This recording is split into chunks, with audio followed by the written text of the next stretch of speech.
Hello and welcome to episode 2 of Starkies View, the YouTube show that has guests from across the Shakers family, including staff, players, volunteers, legends and fans. I'd just like to kick this episode off by saying thank you to everyone who watched the first episode with Gaz Pete. We'd have been happy with a couple of 100 views, but to get well over 1,000 within a couple of days is amazing. Shakers, you never let us down, and we'd also like to thank everyone that's subscribed on the back of watching the video. If you haven't subscribed, please hit that big red button, help the channel grow. This week it's a special one. We're delighted to welcome our manager, Dave McNabb, and his assistant, Tim Lees. Gents, welcome to the show. Hello and welcome. Thank you. Thank you. So, I'll crack straight into it. Got a bit of a Q&A in a bit, but there's some general questions to go through first. Dave, you've had a full pre-season with the Shakers this year. It's gone excellently. Won all 7, hit the back of the net 14 times. How important is that time for you and your management team, especially with the big squad overhaul in the summer? I think it's really important. I think obviously joining a club halfway through the season or sort of after 16 games or so, it's really difficult to try and sort of impress your identity in terms of how you want to play. Obviously squad builds are generally worked in terms of the way that you want the team to play. So you have certain positions, certain profiles, and coming in and sort of adopting somebody else's side and trying to put your stamp on it can be challenging. And I think we were always sort of looking forward to this pre-season. We've had a chance to work with the players. We've sort of built pre-season to sort of within an inch of its life, sort of making sure that we're building up fitness and technical input. And then obviously the friendlies that we sort of organised and sort of set up was very specific in terms of where we wanted to go, considering the group that we were going to have to be working with. Excellent. Okay, so Johnny mentioned before, this week the format's going to be a little bit different. We've got some questions in from the Shakers fans. We're going to put those to you in a little bit. But before we get to that, since the last episode went out, we've had a trip to Congleton in the FA Cup. Tim, how did you think that game went? Result-wise, really good. I think performance-wise, as every game, really, there's bits we can improve on and there's bits we've worked on tonight and that we'll work on Thursday as well. But overall, yeah, we were really pleased with it. Good. I wasn't there, couldn't make it, but I've watched the game back. There were some excellent performances and they're a strong side from the league above us. Even with a rotated squad, we didn't seem that phased. Does this give you guys a bit of a selection headache, albeit a positive one, going into Earlham on Saturday? Yeah, I think it does. We only made a couple of changes. I think we want to try and drive that consistency.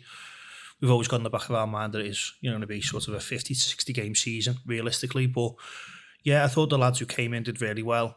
It was a really positive performance. Again, like what Tim said, there was lots of areas we could have done a little bit better. But again, we're coming up against a side that has been largely unchanged. They've been a good, solid group. They've been together for probably 3 years now. Loads of success last year, so sort of riding the crest of a wave. And yeah, I was really pleased for the lads that came in and the lads who stayed in the team as well.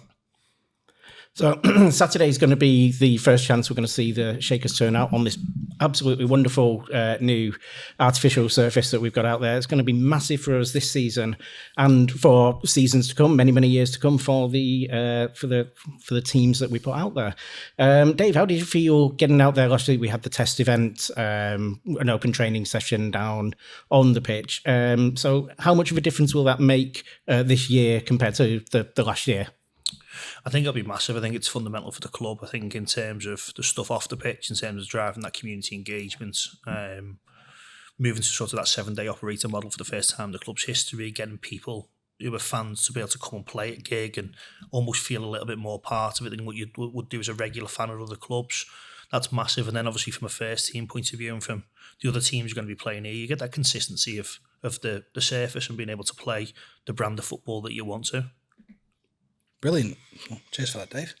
Right, well, we'll head into our next section of the show, and that's going to be the Q&A, where we've changed the format a little bit this week because you guys get asked a lot of questions, whether it's online or at the games, and wanted to give you guys a chance to answer those questions for the fans. So without any delay, Steve, do you want to get cracking? Yeah, so first question. Last season, it sometimes felt we had a team that didn't quite know how it actually wanted to play out on the pitch, especially after the Earlham away game, the Paddy and playoff game at Broadhurst Park that got moved from here for the pitch. With a completely new squad, how will you ensure the team gels as one this time, not just now, but over the whole season? So I don't think it's right to say that we had a team that didn't know how it wanted to play. I think we had a lot of challenges, particularly when we were sort of playing at gig in terms of the surface. Obviously, the level of football we're playing at, you do come up against, some pitches that aren't great. Certainly sort of winter months, we had an unprecedented amount of rain, which didn't help any pitch. So I think we had a clear identity. I think you started to see that sort of on the sort of 13, 14 game run that we went on. What made it more challenging was obviously going to challenging pitches, and particularly obviously at gig in terms of we saw the state of some of the pitch despite the the unbelievable efforts from the ground staff. But in places it was like a beach, in places it was like a bog, in places it was rock hard. So when you're setting the team up and your pre-match instructions are around avoid playing in certain areas, we had to cut warm-up short because it was ripping the pitch up. The things that you don't normally plan and prep for. So did it impact the way we wanted to play? Absolutely. I do remember coming here the last game of the season where we stood out on the pitch when the game got called off, and you could literally put your foot down and it would disappear a foot into the pitch. Yeah, it wasn't at times. It wasn't.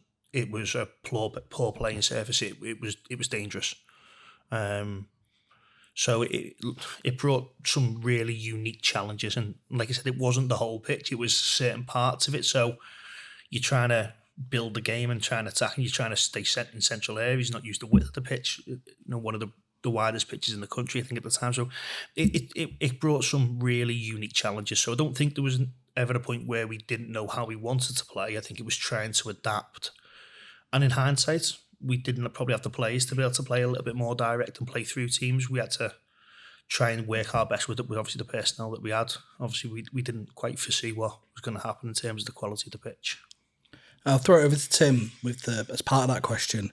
What's the process behind, especially with the having to change so quickly last season, coming in halfway through the campaign, getting the squad to gel perhaps as quickly as you want it to? Is there a process you go through with that, or is it just a case of working on it week by week in training? I think in terms of getting the team to gel, so when people call about and say getting the team to gel, I think the first thing from our point of view is players have to know the roles. So in possession, out of possession, when we turn the ball over, we've got to be crystal clear in terms of what we expect. So every position, every identity within the 11, they can't be going out on the pitch wondering what we want, wondering what the specific role is, whether it's when we're building, whether it's when we lose it, whether it's when we turn the ball over. So I think pre-season gives you that opportunity to really lay the foundations, because the amount of games we had last year, we were basically more or less on recoveries sessions every Thursday, whereas now we've had a full pre-season twice a week, more or less, to work specifically with the boys. So first of all, we've had the time to do it. And when you're in pre-season as well, you get opportunities. So when you bring a new group together, which we have this pre-season, you get opportunities to put things right that are going wrong. Whereas when it's results-based and there's more pressure on, it isn't quite the same. So for example, if we're trying to build and that's what we're working on, if there's certain things that you see and you actually want to see some mistakes, because you can correct it and you can go, right, we know certain mistakes can happen at certain stages of what we're trying to do. So pre-season allows you that opportunity to do it. So yeah, gelling in terms of culture and the boys getting to know each other and them understanding what we want as well. But then us seeing the things that we want, correcting it, you have to see those things to get to the style that you want. So definitely. And I mean, the way we've come out the first 3 games of the season as well, it definitely looks like it's gone to plan for pre-season. Okay. So what 3 qualities, footballing or otherwise, make for a good player in a Dave McNabb team? And has this changed at all specifically for this season?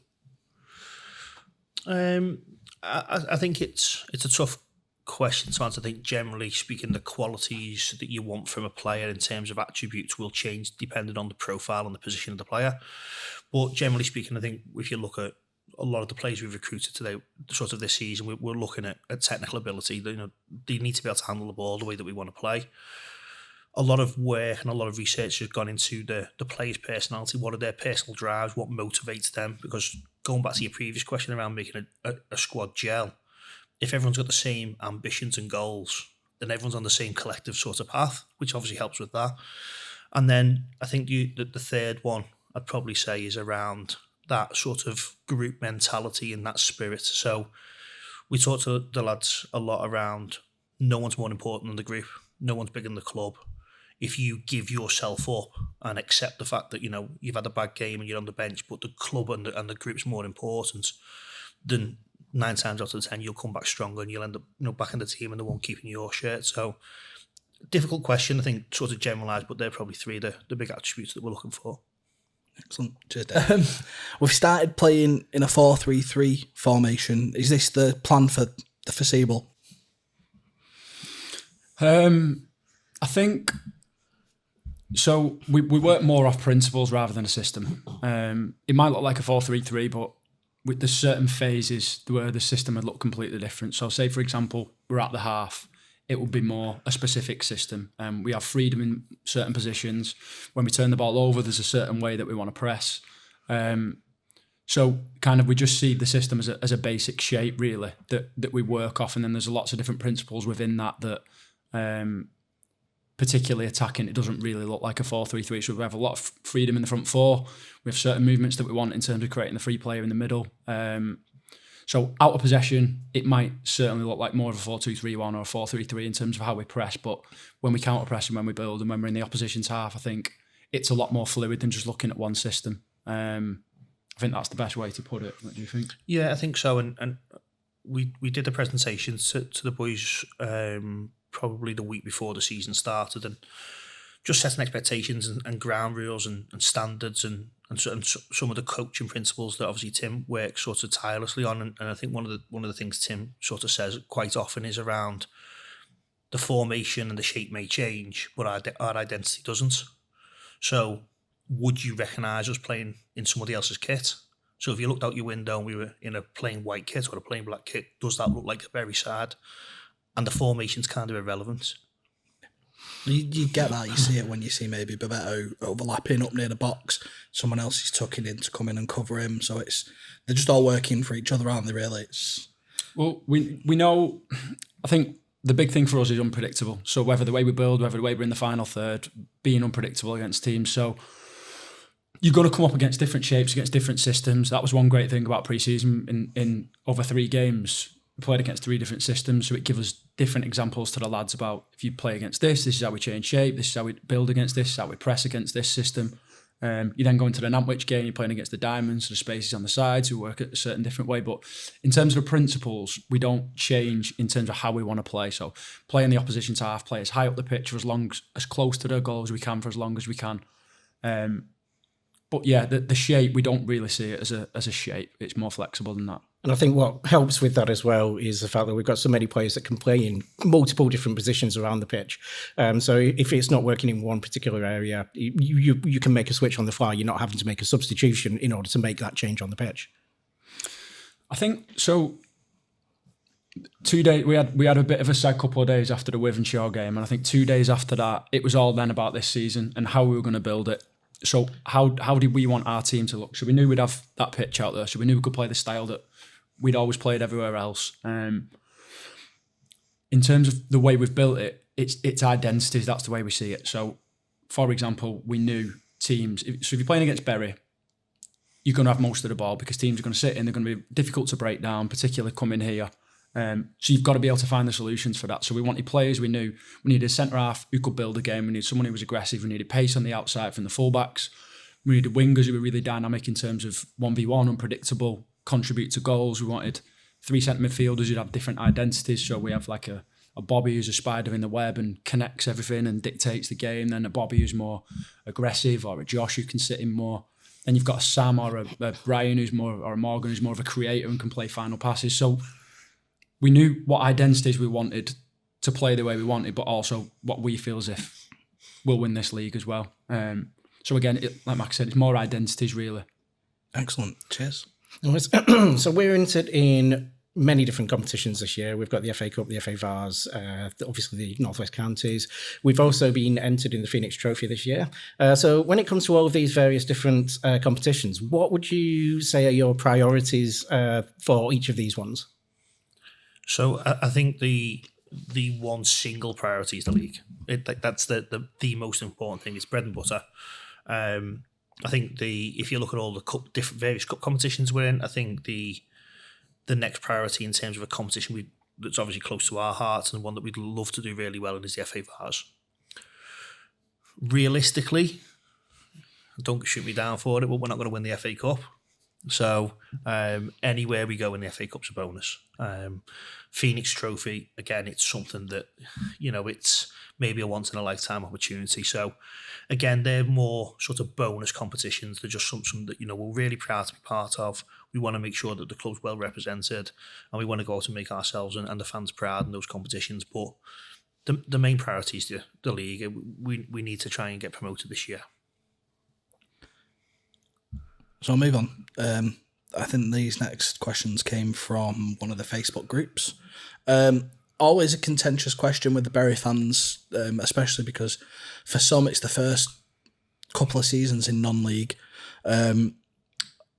On players, with a lot of players not contracted at this level and able to just move clubs freely, what does the club do to keep players that don't feature maybe as regularly happy? So I'll take this. So I think, look, when you're working at this level of football, there's obviously an element of risk versus reward. So we do have contracted players. We have players who are on contracts and therefore protected. We have players who are non-contract. I think I see it as my job to create an environment where players want to be part of it. Players will run through brick walls for us, for the teammates and for the club. When you create an environment where people want to be there, want to be around, obviously the disappointment of being on the bench for a game or two or not making a squad after an injury, largely speaking, people can see the bigger picture in it because they're actually truly bought into what you're trying to achieve and what you're trying to do. They're enjoying the football, they enjoy being part of a club like Bury, and they enjoy the way that we play. So the recruitment part of it's really important. In terms of managing the risk, again, it's around managing the risk versus reward, but also being fair to players as well. So I'd like to think if a club in a league or two maybe came in for the player and there was a couple of extra quid in terms of incentive for them to go and move to a higher league, I'd like to think it'd have to be a special offer for someone to want to leave who's non-contract, because they're at a club where they could potentially grow with the club for a long time. I'd also like to think that both myself and Tim and the club as a whole wouldn't stand in a player's way should a club from League 2 come in for them. So the key is to make sure you've got an environment where people want to play for you, people want to be part of the club and they really believe in what you're doing. Therefore, they don't want to leave for an extra couple of quid or for a league higher. If you get to work with players and you try and develop them and make them into better players to the point where you've got full-time teams potentially looking at them, then the first thing, whether they're on a contract or not, is the first thing you want to do is make sure you're working with those clubs to make sure that player's got a pathway through to full-time football. And I mean, whenever we speak with any of the players and we interact with any of the players, a lot of them, I mean, Brian Lee being an example, they're enthused to be here, they're bought in, they're fully invested. But I think on the Mighty Shakers podcast the other week, Brian was talking about, I could see myself here for 10 years, so they clearly love what's going on behind the scenes and how it's all working, and long may that continue for the Shakers, because it's only for the betterment of the club, really. Absolutely. So this one's a bit more of a light-hearted question. You'll get a little bit to think about this one. You both work with some great talents on the pitch, so not including the current crop of Shakers that we've got out there at the moment. Who is the best player that you have ever worked with? This is for both of you. It's a tough one. I think, obviously, if you look at the players that we've worked with over the last sort of 4 or 5 years in non-league, there's 4 players who are now playing sort of League 2 football. For me, those 4 players have got unbelievable attributes. They've got unbelievable mentalities to reach where they've come from, considering where they got to, considering where they've come from.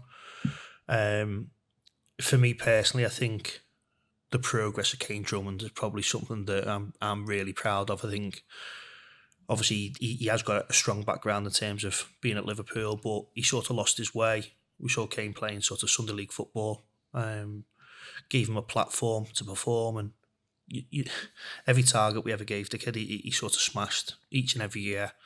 And I've got to say, I was so proud of him in terms of what he achieved sort of this summer and getting that move to sort of Chesterfield, and hopefully he'll be in the squad and playing Friday night and as their season kicks off. Excellent. Tim, anything to add? I'd say probably Curtis Jones at Liverpool. Obviously, Champions League player now, in and around the national team. I think, obviously, I coached him when he was younger, but outstanding talent, yeah. Excellent. So a similar question, another one that came in, I think it was a follow-up from the person that asked that one. So is there anyone that you've wanted to work with, but it's never been quite the right time, either for them or for yourself, to sign them on? Sort of the one that got away. Probably. There's probably not very comfortable giving out any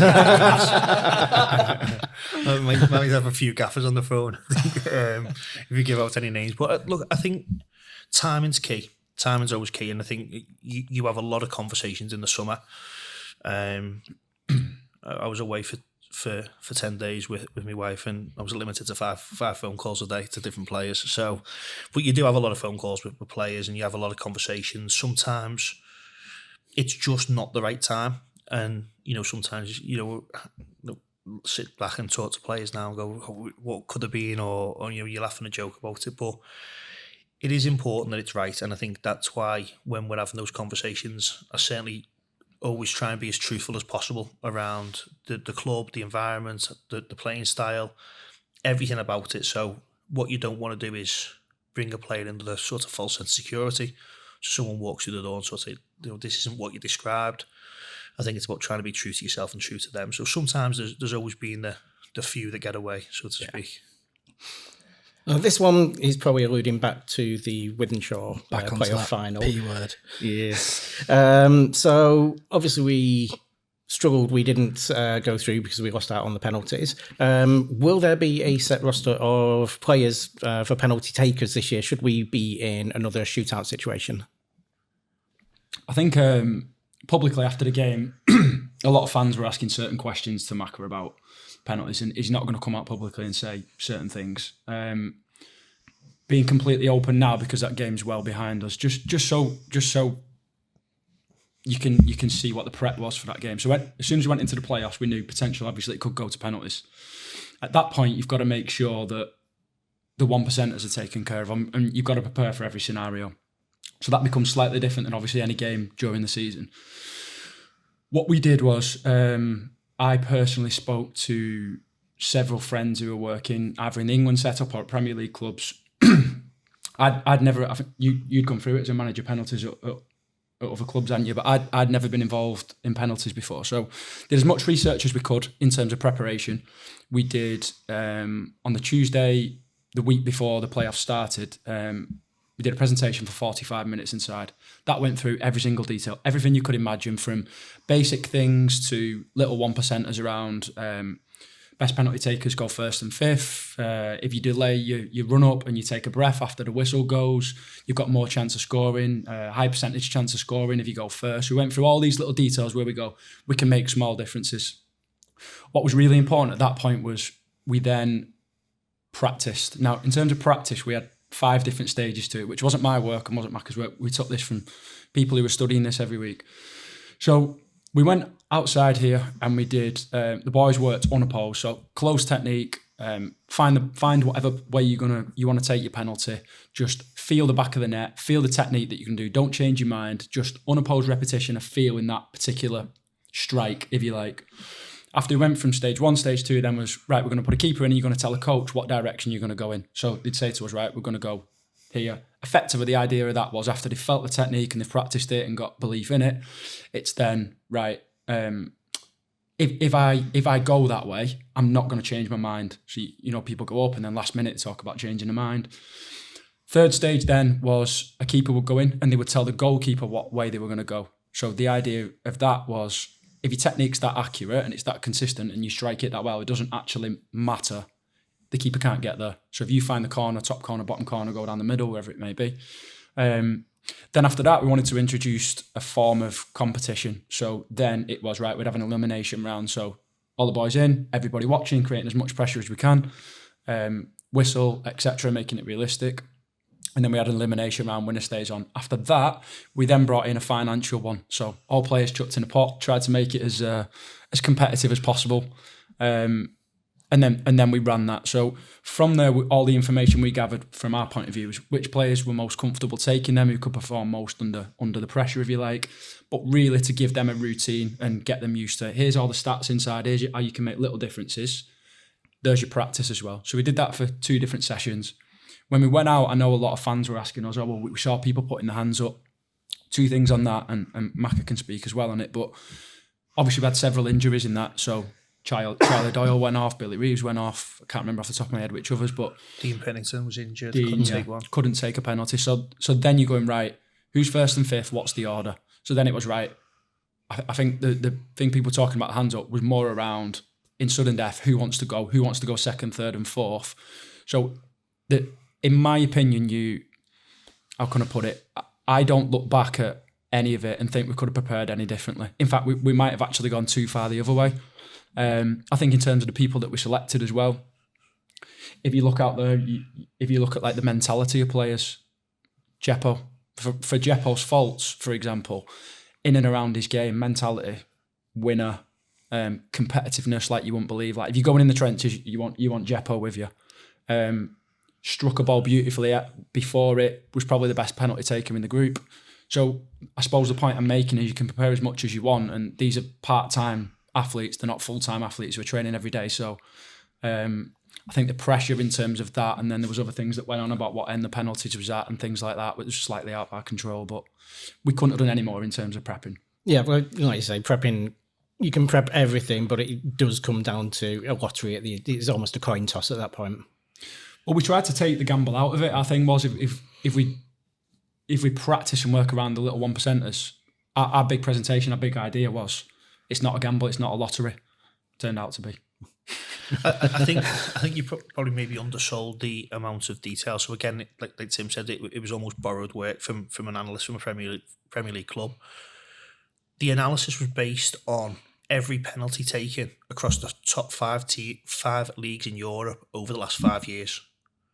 So it literally had ridiculous amounts of detail. That's a lot of data. It's a lot of data. It was down to the amount of time, how many seconds from placing the ball to striking it, looking at the ball at all times versus not looking at the ball, and it was literally you're 3.4% more likely to score if you do this as opposed to doing that. It was a ridiculous, and again, maybe in hindsight, maybe it was too much detail. Maybe it sort of made people sort of overthink things at this level, but ultimately, and I think people talk about it after World Cups and European Championships when obviously we have the heartache of England every time. Ultimately, you can't prepare for that pressure. You just can't prepare. We have people behind the goal here sort of trying to put each other off, screaming, shouting, calling each other all kinds, pants down, but go to a playoff final where it matters. This is like heartbreaking sort of stuff. This if you get step up and miss, you can't replicate that. We even did the penalties on the other team as well. Chris, the analyst, went through as many games as he could find, watching all their players when they're taking penalties before. We had Sam who went and did research in terms of lads he played with to find out what way they went. Like there was no stone unturned in that. And the beauty is these days as well, so many clubs have their own video cameras which capture the whole game. It's a lot easier these days to actually do the research on teams, especially at this level, whereas in the past it was more of a case of you would have to be at the game yourself to be able to get any kind of data out of that. And we've still got a couple of balls that haven't landed yet from ours.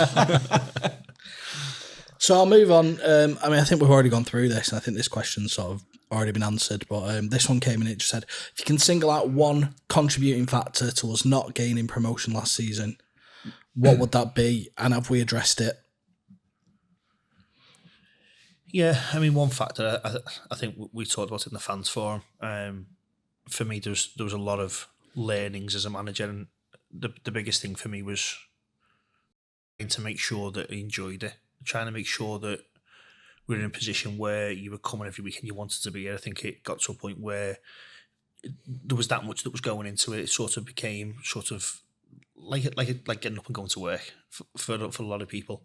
There there was a lot of external factors, 6-point deduction, behind closed door games, the pitch, all the things that are well documented. But I'm not the type to try and look for excuses. I think we made some mistakes. I think we've learned from those mistakes, and with the things that have been corrected, I'll say away from the pitch, I mean the quality of the surface, training facilities, all that type of good stuff that's now sort of in a really, really good position.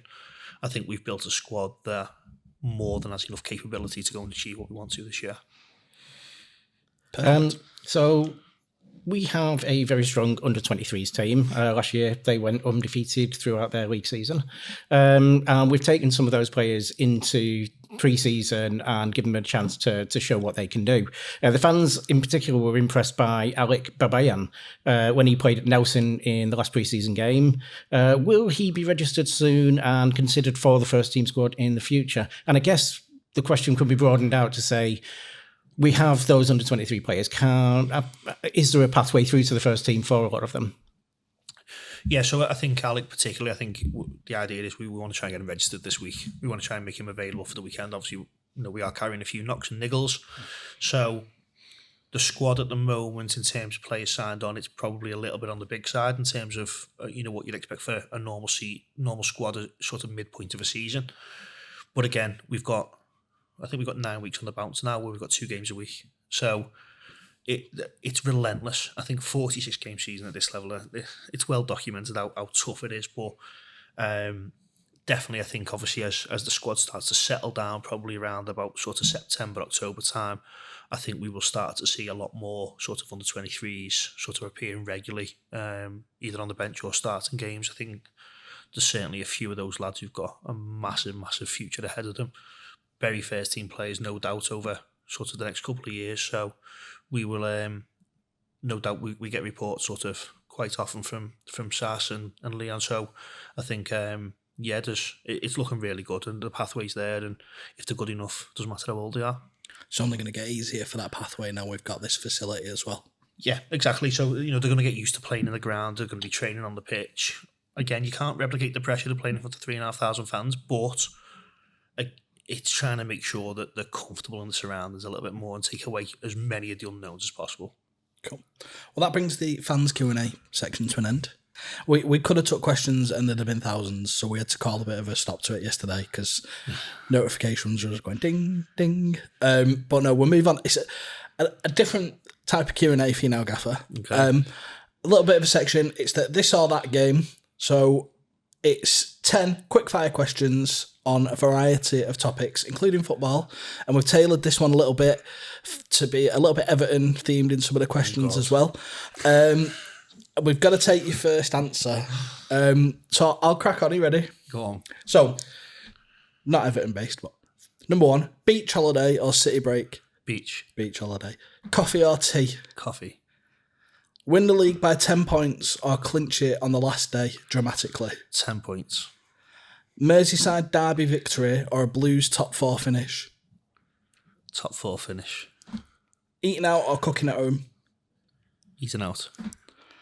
Apple or Android? Apple. Coke or Pepsi? Coke. Random questions these. Playing under the lights in a midweek fixture or a sunny Saturday afternoon? Under the lights. There's nothing better than gig under the lights. It's fantastic.